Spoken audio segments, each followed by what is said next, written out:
So, meine sehr geehrten Damen und Herren, sehr geehrte Gäste, ich freue mich sehr, Sie heute im Namen des Präsidiums der Humboldt-Universität zu Berlin zu der Veranstaltung mit Steve Ballmer begrüßen zu dürfen und begrüßen zu können. Und ich hoffe, dass Sie es mir nachsehen werden, wenn ich jetzt von der deutschen in die englische Sprache wechsle, damit Steve Ballmer mich wenigstens versteht. Und da ich weiß, dass Sie andere mich ohnehin verstehen, sollte das auch relativ unproblematisch sein. It is my pleasure to welcome the participants of today's question and answer event, Mr. Steve Ballmer, CEO of Microsoft Corporation, Professor Freytag, Managing Director of Humboldt-University's Department of Computer Science, and Mr. Volker Hofmann, Head of Humboldt University's Innovation Spin-off Management. Thank you for being here. And thank you all, of course, for your attendance. I am looking forward, and I'm sure you are looking forward, to an inspiring, to an informative, and perhaps occasionally even controversial discussion. Given the academic tradition in Europe, which is different from the academic tradition in the US, and given the self-concept of European universities, which is also different from the self-concept that you see in American universities, in European universities, that self-concept is deeply rooted in independence and academic freedom. One or some of you might actually ask or might raise the question of why Humboldt University invites the head of one of the world's largest, most influential, and top-selling companies to speak at our Audimax. This is legitimate. This is an appropriate issue to raise. So let me please try to briefly give you my answer and my opinion on that matter. In my understanding, academic freedom and intellectual independence can never be achieved by separation and isolation. If academia is to contribute to the good and to the well of the people, and that is what we're here for, then it needs to know and it needs to care about other societal institutions that influence our lives and our minds, among them influential companies like the Microsoft Corporation. And we do know and we do care. Humboldt University cooperates with Microsoft and with many other companies around the world. With Microsoft specifically, we cooperate when it comes to the training of our computer science students, for example. Not to be misunderstood, cooperation in any of these cases does not imply a one-way relationship, but rather is based on the exchange of ideas, of skills, of tools for the benefit of both partners. We therefore happily welcome Microsoft CEO for an afternoon of questions and answers, for questions and answers that are at the heart of academic discourse and that are a rich source of knowledge. Of course, in the world of academia, the quest for knowledge is, and rightly so, deemed of higher value than the pursuit of economic success. Nevertheless, I'm convinced that one can and should inspire the other, and vice versa. For example, we are all part of the much-quoted information society, and the academic debates and projects that we are involved in raise issues and generate ideas for the information society, ideas that are certainly worth some consideration by Steve Ballmer and Microsoft. And now, I am very much looking forward to Professor Freytag's introduction, to Steve Ballmer's talk, and to the question and answering session, and I wish all of us an enjoyable late afternoon. Thank you very much, and Professor Freytag, the floor is all yours.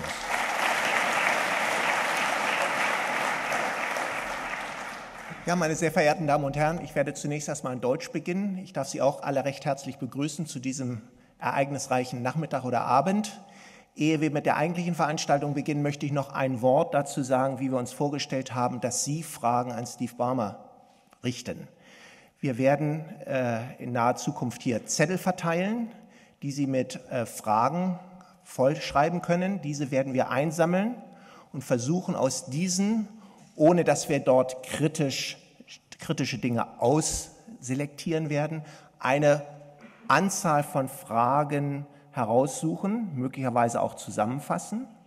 Wenn der eine oder die andere unter Ihnen der Meinung ist, sie ist zu kurz gekommen, dann können wir anbieten, dass Sie diese Fragen per E-Mail, später schriftlich an die Humboldt Innovation, an den Herrn Hoffmann schicken können und wir werden sie dann selbstverständlich an Microsoft weitergeben.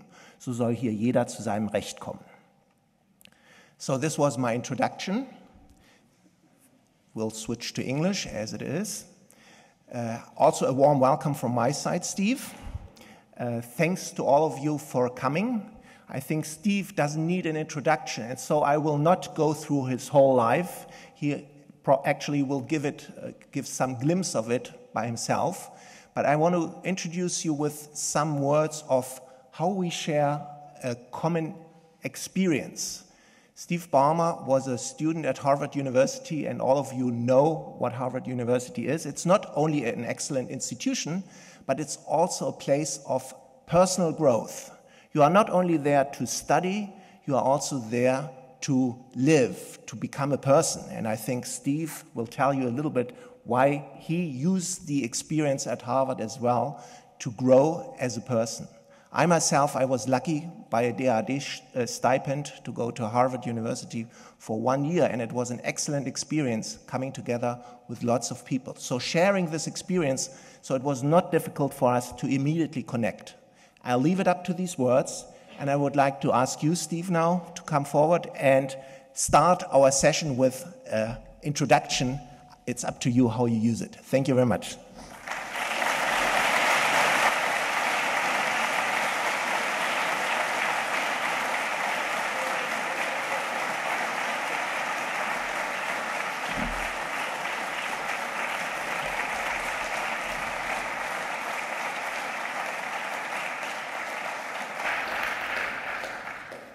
Podium's pretty big. I decided I'd get out from behind just a little bit. Thank you all very much for the warm welcome. Thanks to everybody associated with the university for the opportunity to be here today. I was actually here about a year ago and met with a number of folks who were doing interesting kind of startups. And I was interested in the discussion about the separation of institutions, and yet I'm glad to see entrepreneurialism is alive and well and living at Humboldt-University. Today it'll be a lot of fun to hear what's on your minds and to have a chance to talk a little bit about the future of information technology.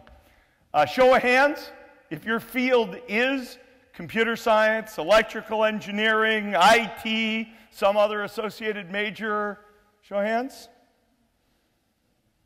Business, economics, some related, show of hands. Something else, some show of hands. Okay, there's an old rule in sales. It's good to know who your customer is. I just wanted to get a little bit of a sense of the audience. Our industry, information technology, is as exciting and transformative and amazing, I think, as probably any industry has ever been in history.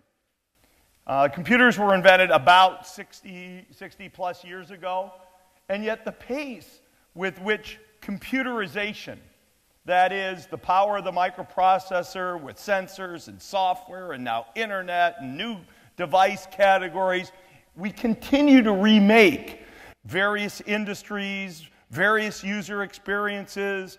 I was with a group of German manufacturers today talking about the Internet of Things and how everything's going to have a sensor in it, and what will that look like, and what are the new opportunities to build cool, interesting products. I was with an entrepreneur here in Berlin who's doing what's called a MOOC, which is sort of a massively online curriculum system. And we were talking about the future of education and how it will get remade by technology. Healthcare.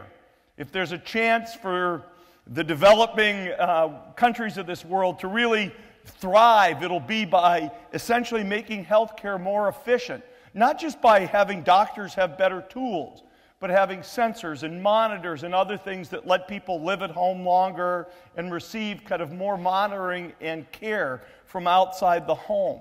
And it doesn't matter what part of society we talk about, the opportunity for creativity, for innovation, for software, increasingly delivered as a cloud service.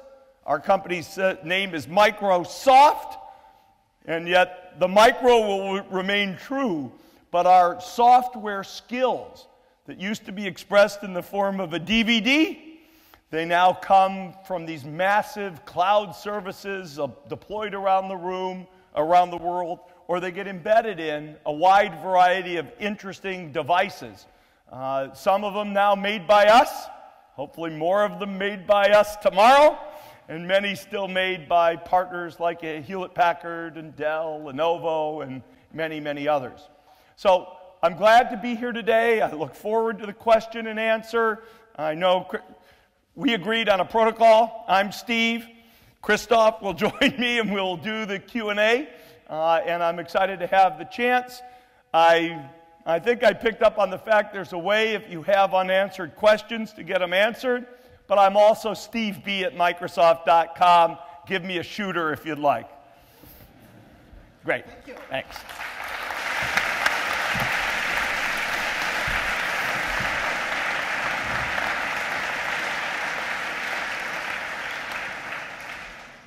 You know, there's one difference. I already need glasses. You don't. Who says I don't need them? I just don't wear them. Okay. Anyway, most people probably don't know that you started actually as a mathematician. So Steve has a mathematical, not a computer science, a natural science background. And actually he went, after he finished his bachelor, also to Stanford University. And there he gave up his scholarship, joining Microsoft as employee number 30. So that leads to certain questions. He traded his academic career for a risk, an opportunity. And that leads to my first question. How does it feel today after you worked through 30 plus years, coming from a small company with a few employees, now with $1 billion company with thousands or 10,000s of people who look at you and want your leadership? How does it feel, and how do you change every day to look at this challenge? Well, when I was young, I was shy. I don't think that's true anymore. I sometimes even have a hard time making people believe that. And I did love math.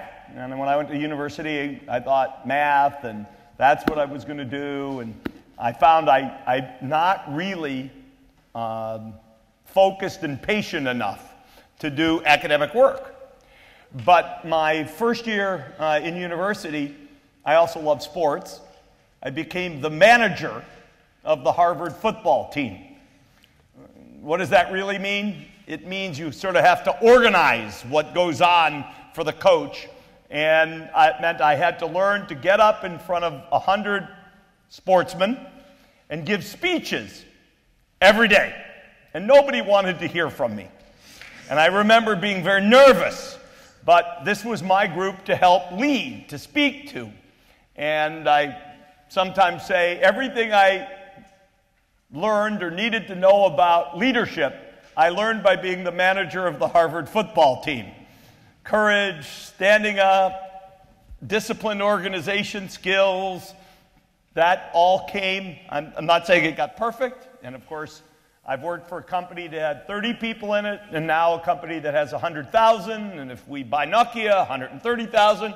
So you could say more than almost anybody on the planet. I can fairly say I've worked at more sizes of companies than anybody else. And I'll tell you, the principles remain pretty much the same. People want to know where you think they should go, so you need to have an idea. People want to know that you believe and that you're going to keep to it so that their investment of their own time and energy is worth it. Frankly, no matter how big your group is, you still mostly lead teams of 20 and 40 and 50, and you project through them to other people. And so whether it's 100,000 or 1,000 or even 100, the human being can only know so many people. So you are telling us learning by doing is the right thing. When it comes to leadership, learning by doing is the right thing. Reading books is good. I've read most leadership books. Jack Welch's leadership book, Alan Mulally from Ford's leadership book, Peter Drucker, academic leadership books. But there's nothing quite like getting out there and having people yell at you and say, we don't think you make sense. Then you learn leadership. Very good. In your career, you met a lot of people, and you probably also had people who gave you suggestions, advice. When you think back in your career, can you think of any moment or any advice where you said, this was crucial to my career, or this was crucial to the business I'm leading? Yeah, my father. So what did he have to... He had a slogan. He used to say it to us all the time. It'll make no sense, but I'm going to say it anyway. If you're going to do a job, do a job. And if you're not going to do a job, don't do a job. Now, what did it mean? I don't know, but I'm pretty sure it meant if you're going to do something, damn it, get serious. And I would say that's been good advice. I think it was born of fear in a young child, but I heard it repeated so many times, I'm quite sure it gave me some of my tenacity. Sounds perfect again. I can tell you are still full of energy. But life probably has not always been good to you. There are sometimes maybe also times where failure, you had to deal with failure. And I think, and I look at us here, most of us are probably German, we have sometimes a little bit difficulties how to deal with failure. I think there's one difference between the Germans and the Americans. So I want to hear from you, how do you deal with failure? Either in the business, with people, maybe even in your private life. How do you get out of things again and be positive again? Well, I'm basically a pretty positive person. That's important. Sleep. When you really get down, I find sleep renews you. It's really quite important. Of course, at Microsoft at any one time, there's always things in which we are doing well and doing less well. You notice I avoided the word failure because failure means you're finished. Doing less well means you have an opportunity to try again, to improve. As long as you believe in yourself and your capabilities, then you have some inevitability to really get after and deal with these things. And I don't know how national and cultural these things are or aren't.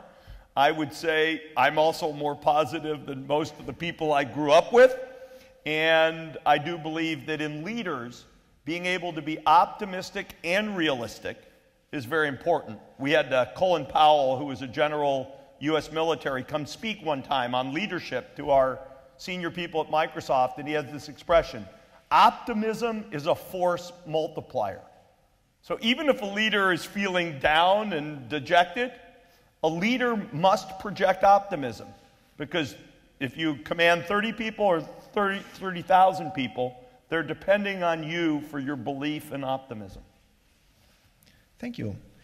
You already mentioned that Microsoft has more than 100,000 employees, and in the field of IT, things are moving pretty fast, and I'm pretty sure you sometimes feel that Microsoft is like a big tank in which you have to move.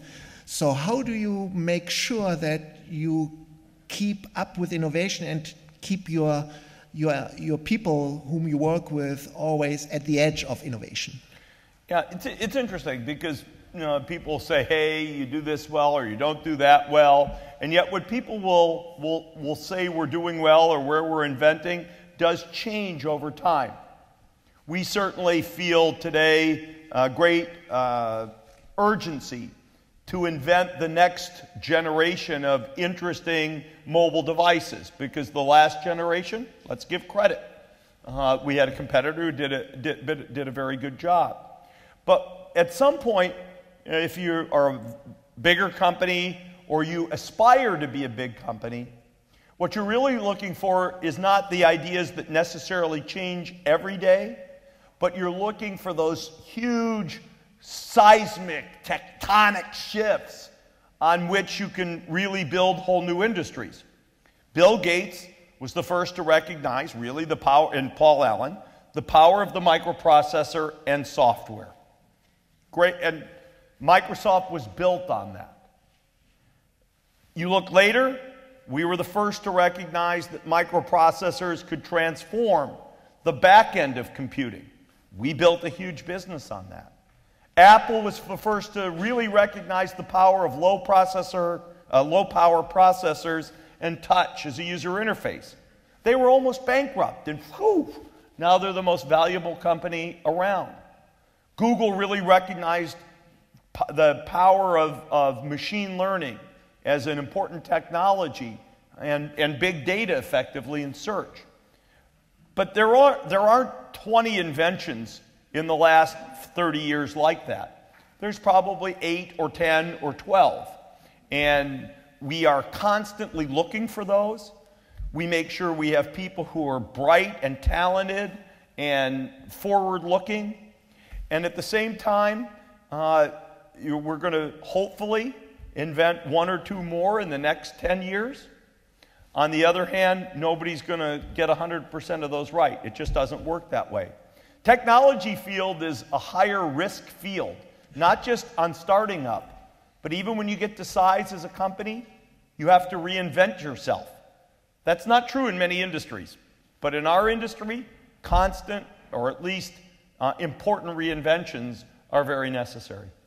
I can see the same when I give my knowledge to the students, that I have to change my curriculum quite a lot in order to keep pace. The history of ancient Rome, I think, changes less than computer science, Christoph, and it keeps us all on our toes. True, true. Many people in this room might not know that that Microsoft is also involved in research that relates to non-IT things. And for example, Microsoft is heavily involved in work trying to get a grip on cancer. So my question to you now is, which technological innovation or invention, either on the IT side or non-IT side, are you personally most excited about? Is there anything that comes to your mind where you say, wow? Yeah. I would say almost the next wave of innovation across many parts of technology will build from this notion of so-called machine learning. Today you are able to just amass in huge server farms more data than anybody can imagine. Every night we index as part of our Bing search engine the entire web, and that's amazing. People are collecting sensor data that is absolutely amazing. But the problem is, what do you do with the data? You have to have computers that look at it and try to make statistical conclusions about where it might be valuable. And because human beings will never be able. And then they need to make new statistical conclusions. We hired, actually, probably 20 years ago, we hired 3 folks who were all medical doctors, but they all also had degrees in statistics, Bayesian analysis, and reasoning.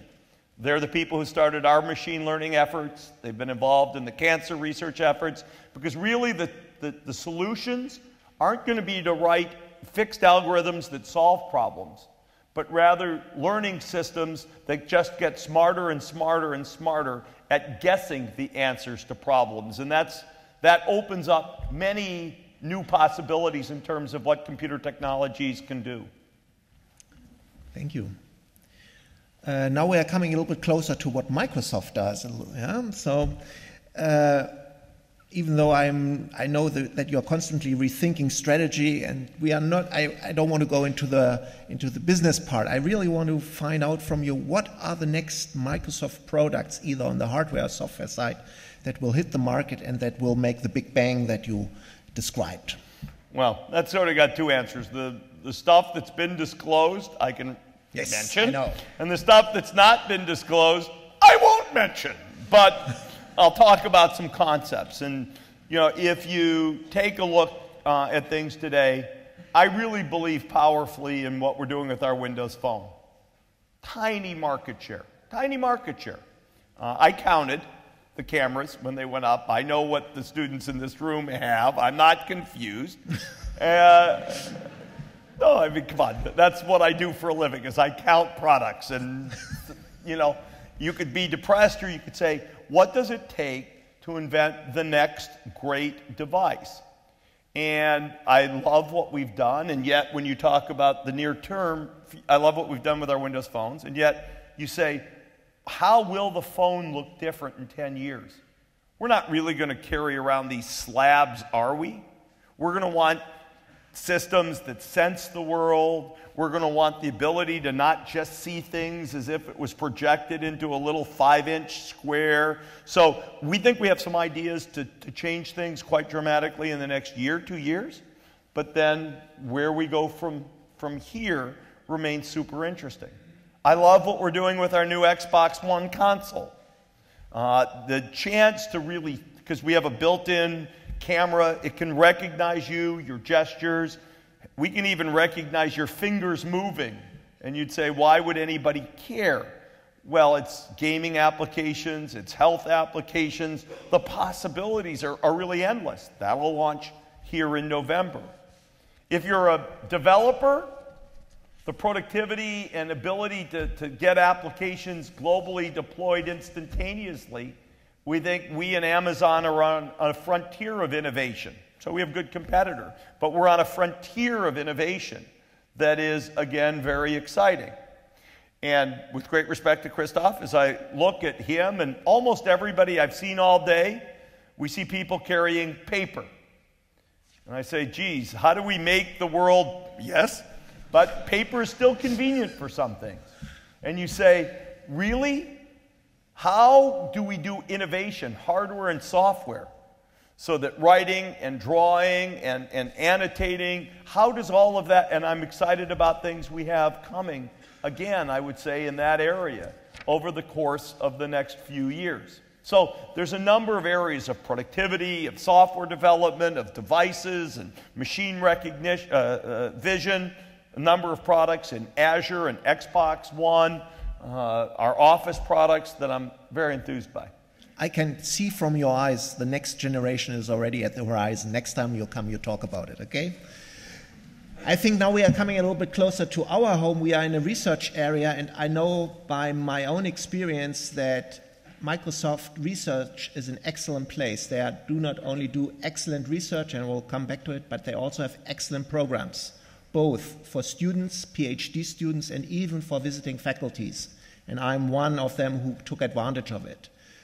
What I realize is that there's also a strong process how to move research results into development. And I would like to hear from you, how do you foster that process? Because I also know from a research perspective, it's sometimes very difficult to get your ideas into products. And sometimes the product people look at researchers and say, what you do, we can't use. I would say a few things. Number one, if you look at research, it doesn't matter whether you're Microsoft Research, which was one of the largest industrial research organizations in the world, or much smaller. Most research is done in academia. And so the key in getting research into products isn't just to look at what your own researchers do, but is to stay in constant contact with academics, with students, with what's going on, to hear, to listen, to be open to the best ideas. When it comes time to concretely trying to transfer things, there are many ways. Sometimes we're better and sometimes worse. For our own researchers, we start with, here's where our company is going. Let's make sure you pick research areas that either look directly important or, which we all agree might well be important, we give our researchers almost academic-like freedom. That's true. On the other hand, we know our researchers like to work on things that matter, so they turn their attention to getting their ideas into products. One of the things that's hardest isn't just what I would call the natural, not invented here syndrome that many engineers and researchers both have, in fact. Scientific people seem to have a little bit of that in the blood, my observation. But one of the other tricks for the researchers is to really understand when a research idea is a small idea and when it can be a big business idea. Because when you're passionate about something, most people can turn it into a bigger idea even than it is. And so you want to make sure they're meshed, because there's a natural tendency for all researchers to want to make their individual idea into a product as opposed to see it as part of a larger picture. So just a few comments. Thank you. That already tells me Microsoft takes education in general serious, and I'm also witnessed it. So my question is, what kind of areas does Microsoft focus on in education in general? How does it help, either inside or outside of Microsoft, to foster educational processes, education in general, not only in universities, but maybe much earlier? Well, I would say three things. Number one, at the end of the day, we need to provide tools to students and to teachers to actually be productive, to do research, to do analysis, to express themselves. One of the areas I'm excited right now that we're working is how do we give teachers tools that allow them to create interactive class materials for the modern era. You know, if you look at it, a lot of teachers used to use whiteboards. Now people often will do something with PowerPoint. But how do you let individual teachers create interactive materials that might have video, that have links and interactivity, that maybe provide self-assessment? This is even before you put it on the internet and publish it. How do you let an individual teacher author? Because teachers all have pretty strong notions of the way their students learn best. At the same time, making sure students have good tools to do their work and learn early is important to us. And certainly, if you just watch the processes, you know, the amount of academic research that goes on in Microsoft Excel is far bigger than most people would give credit for. It is sort of the computation engine of choice for scientists in many fields. People start in Excel, build models. How do you graduate those models when they need to be more in-depth, written maybe in a more intense programming language? We think about these things as a fundamental part of what we do. IT, we know it's important to invest in IT research and development. And last but not least, there certainly are plenty of people, kids in society, who don't have access to technology, who don't have access to training. And we have a set of what I'd call social programs under the banner of what we call Youth Spark, to help bring more young people into IT literacy earlier in their lives. I did one thing I've done now twice, I think in Berlin both times. We run a program here in Germany that I think we call Schlaumäuse, if I don't mispronounce that. But it was a computer literacy program we've been running, I don't know, 7 or 8 years probably here in Germany. You have so many young students in front of you, young people in front of you. Can you give any advice how they should shape their education and their path, that they could, if they decide to take a technology job, will survive in the ever-changing world? You have survived, so how can the next generation survive? Well, I think all fields are good, but the half of you who are technology majors get some exposure to topics of economics and business and some worldview. To those of you who are not technology majors, take some technology classes so you don't feel snowed and afraid and uncomfortable when people talk to you about technology topics. And for those of you who are not either business and economics or technology majors, you'll probably lead the rest of us along. Perfect answer. Thank you very much. Time is flying, so I'm taking out a few questions I had, and I want to move to a more current topic. We don't want to leave out that we are living in a world where currently a lot of discussions go around NSA, and Steve and I agreed that we should not simply exclude this topic, and I would like to start with a more general question that is close to my heart. I've worked for the last 10 years on the topic of privacy, not from a legal perspective, but really on a technology perspective. And I really feel that Microsoft has also something to say. They have one of the best people in that field, Cynthia Dwork, who is heavily involved in finding fundamental ways to protect privacy. And I wanted to ask Steve, how can a company like Microsoft can help to make this place a safer world, a safer IT world, where it is possible to protect privacy? We are all aware that 100% protection might not be true unless you unplug yourself. And so there's always this trade-off. And I think we need to understand better how we can protect our privacy, not by actions that we take, but we also rely heavily on the infrastructure that is shaped by companies like Microsoft. Well, it's a topic that's rich in opportunity. Let me pick a few examples. Is it possible to create a system where every piece of information about you is encrypted in a form where only you can see it, or you and your designates? The answer is absolutely. It doesn't mean that it could not have bugs that hackers would exploit, but we could build that system.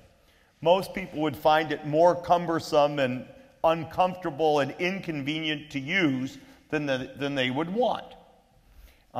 It's hard to create user taxonomy so people understand really what they're sharing. I would love to be able to be the designer of the system that really says, we will tell you on our website. We build technology that lets the website author make it absolutely clear to a user what data will be private and what data will be shared with their company and what data will be shared with others.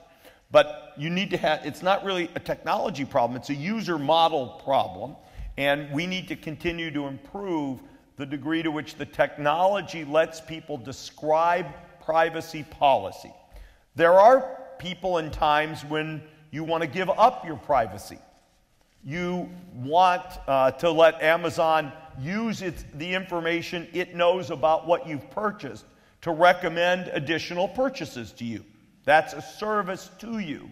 But you want to know that that service doesn't lead to your information flowing elsewhere. That's a policy.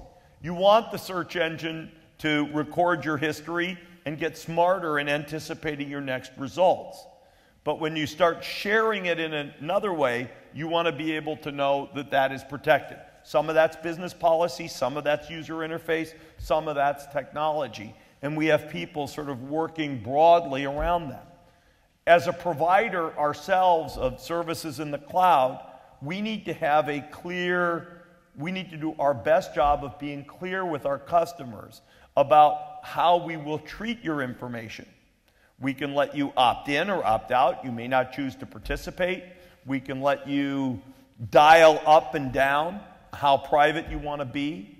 I'm not going to speak for people in this room because I know German concerns over privacy tend to be higher than in other countries.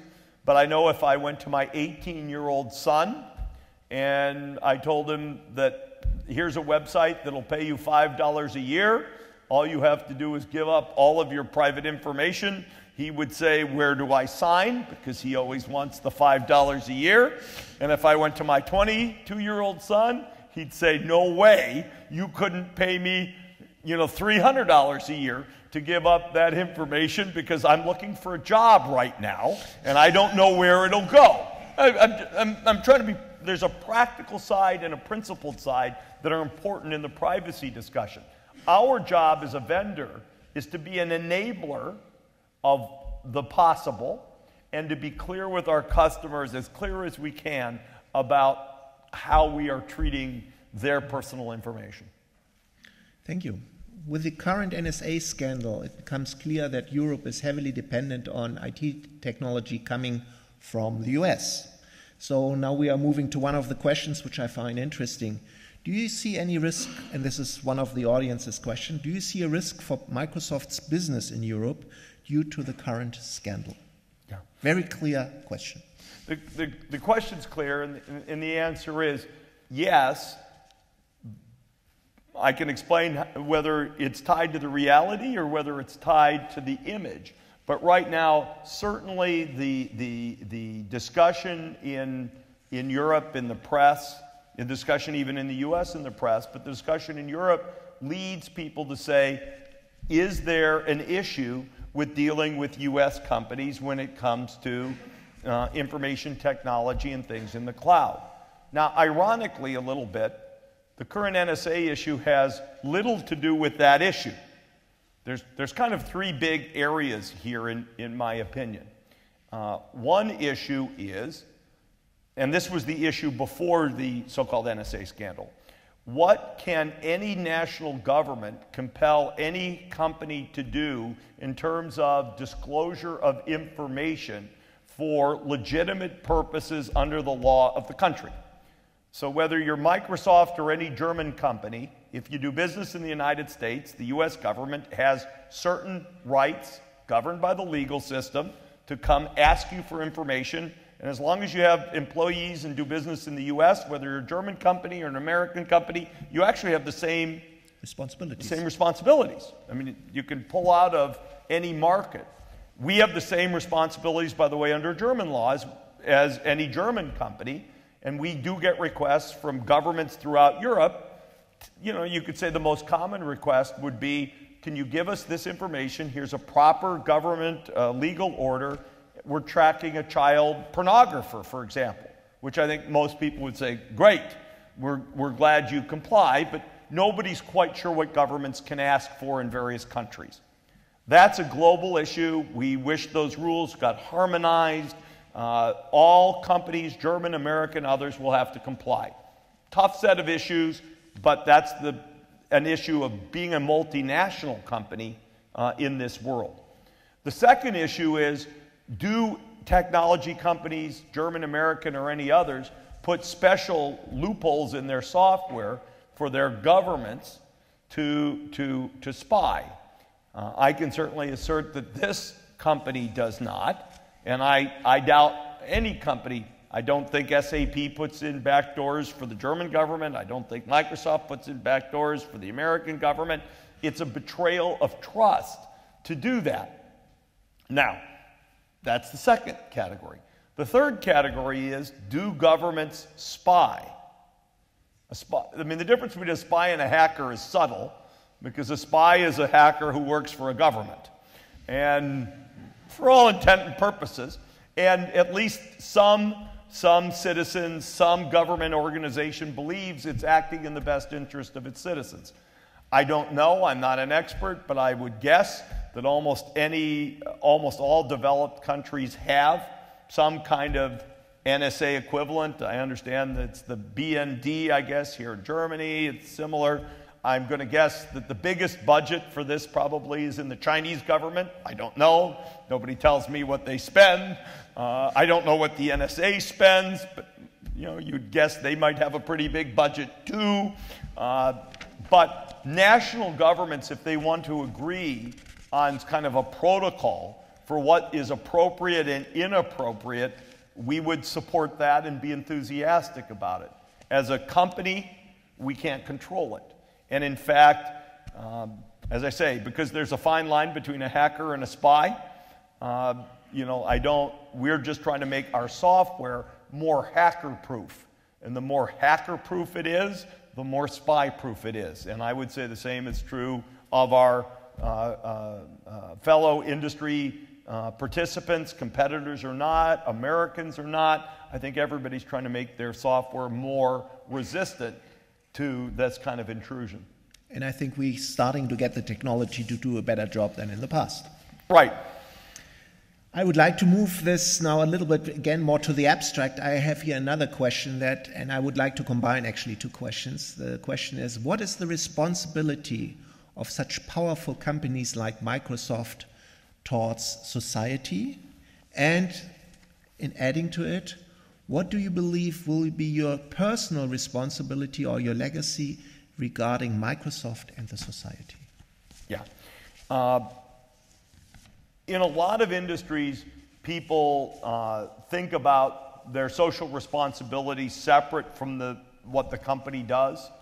And we certainly engage in a variety of activities that I consider socially responsible, particularly investing in youth and youth education around technology. But if you ask me in the aggregate, what is our #1 contribution to society? We helped popularize computing. When we look back, it won't be this social program or that social program. We take pride every day in that we are helping improve the world by putting tools that people never thought possible in their hands. When I joined Microsoft, the personal computer was brand new. Very few people had them. I take great joy and some pride in the accomplishment of helping democratize access to technology. And it'll go in new directions, but I think if you go out 150 years from now and people look back, they'll say, yeah, computers were somehow created by guys named Gates and Jobs and Gordon Moore at Intel. Those will be important names in what will be, in history, an important event. And I think driving that and putting more tools to be more productive and serve society better is our #1 contribution. Very good. Here's a very unique question, which asks about your self-esteem. How could you have so much faith in your success? Well, I don't know that I have faith in my success. I guess I have belief in my capabilities, and I've learned following things matter. It's helpful to have natural abilities. Intelligence, leadership, blah, blah, blah. Very important. It really is even more important to be tenacious, to really have the ability to stick to things, to heed my father's advice, keep after it, do a job, do a job, do a job. And what's even more important than those two things, you better be lucky. Lucky's pretty darn important in the grand scheme of things, and being unlucky is statistically, I think, as likely as being lucky. So you want to avoid being really unlucky, but to have great success also requires being very lucky, and that's at least as important as the other two. Yeah, very good. Before I ask the next question, I have a question to the audience. Who among you is starting a new company? Oh, okay, so there's some interest. You are helping startups all around the world, including Berlin. Can you say a little bit more about the activity you are doing? And do you think in 5 years Berlin will have a vibrant startup scene? I actually would tell you Berlin has a pretty vibrant startup scene today. Now, everybody wants to compare to Silicon Valley. Stop. We're not in Silicon Valley either, but it's sort of this weird phenomenon. And I think if you hold yourself to, any city holds itself to that standard of excellence, it's not likely to be happy. If you're Chicago, you don't look like Silicon Valley. If you're Berlin, you don't look like Silicon Valley. What you do want to have is a community in which entrepreneurs can dream, where they can dream that not only they have other talent around them to create ideas, but they have support from the legal system, from accounting systems. You can find financing to start new businesses. You have that you are in a community where there are other technical people who you can draw on and bring into your startup if it's succeeding. You know, Berlin's a hub. We're a partner with Nokia. The headquarters of Nokia's mapping business is here in Berlin. They're expanding. There's talent. And that's phenomenal. Seattle, you could say, is one of after Silicon Valley, it's probably the #2 technical place in the world. Why? Microsoft's there, Amazon's there, now Facebook and Google and everybody else is opening up. Why? Well, two reasons. Either number one, Seattle was lucky enough to have Bill Gates born there. That was helpful. But even more... And Steve Ballmer joining? I was lucky probably on that one. But, and then number two, Boeing was already in Seattle. If you take a look at what Boeing does, a lot of the intelligence that goes into airplane design and aerospace is software-based. So having other thriving companies is important. Berlin's got that going. It's moving. I do encourage anybody who's starting a company or anybody who's thinking about it to stroll down the street here. We just opened up the Microsoft Berlin Center, and we're encouraging entrepreneurs, people who want to look at products. We have technical support people for developers as well as end users. That's nice. That's important. But it's the energy in the community is bootstrapped. Having a great university is almost essential to having a city thrive in that dimension. I talked to some entrepreneurs this morning. They said Berlin's great for X and Y, but it's hard to get the big money from investors. There's the small money, good. The big money, it's still a lot easier if you're in Silicon Valley.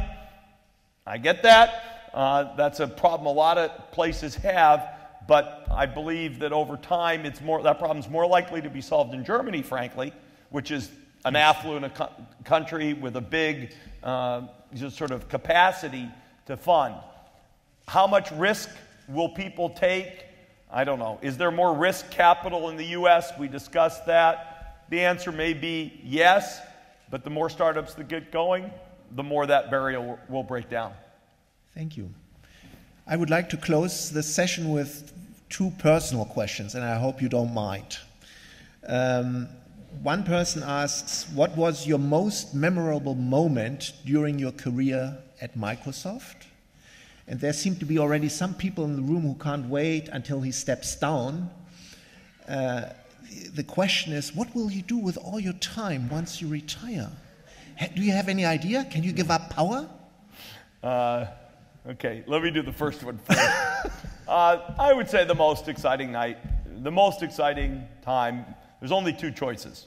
One was the night in 1980 that we signed our first contract with IBM that led to the IBM PC.